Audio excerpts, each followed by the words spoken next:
Di video ini, kita akan membedah saham PT Mitra Adi Perkasa Tbk atau MAPI, salah satu emiten retail terbesar di Indonesia. Apakah MAPI masih layak dikoleksi untuk jangka menengah hingga panjang? Mari kita bahas berdasarkan laporan keuangan terbaru tahun 2024. Profil perusahaan. MAPI adalah perusahaan retail gaya hidup yang menaungi brand-brand internasional seperti Zara, Pull & Bear, Marks & Spencer, hingga gerai F&B seperti Starbucks dan Domino's Pizza. Hingga akhir 2024, MAPI mengoperasikan lebih dari 2.500 gerai di berbagai segmen, dengan mayoritas fokus pada fashion, sports, dan food and beverage. Kinerja keuangan 2024. Pada tahun buku 2024, MAPI mencatatkan pendapatan sebesar Rp37,8 triliun, naik 13,6% dibanding tahun sebelumnya.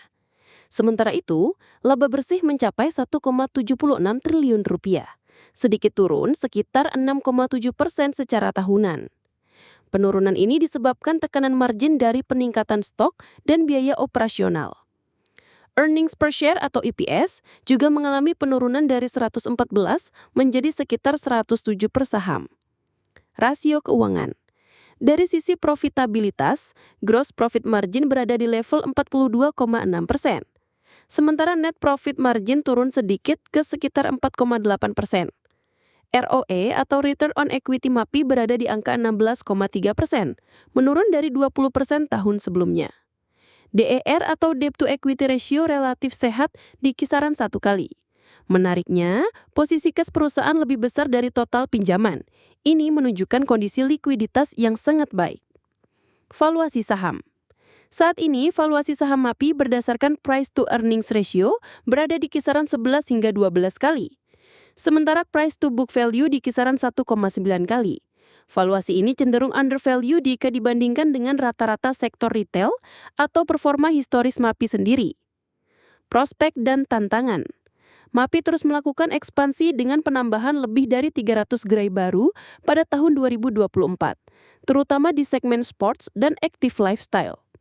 Namun ada tantangan dari aging inventory atau stok lama yang menekan margin. Selain itu, persaingan dari e-commerce dan perubahan pola belanja konsumen juga menjadi faktor resiko. Manajemen sendiri menargetkan pertumbuhan pendapatan moderat di kisaran high single digit pada tahun 2025. Dividen dan kebijakan pemegang saham. Hingga tahun 2024, MAPI belum membagikan dividen kepada pemegang saham. Artinya investor lebih mengandalkan capital gain dari kenaikan harga saham. Jika Anda adalah investor yang mengutamakan dividen, MAPI mungkin kurang cocok. Tapi jika Anda mengincar pertumbuhan jangka menengah, saham ini cukup menarik.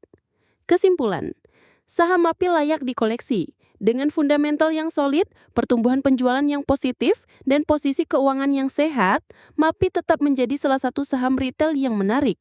Namun investor tetap perlu memantau tekanan margin dan perkembangan strategi digital perusahaan.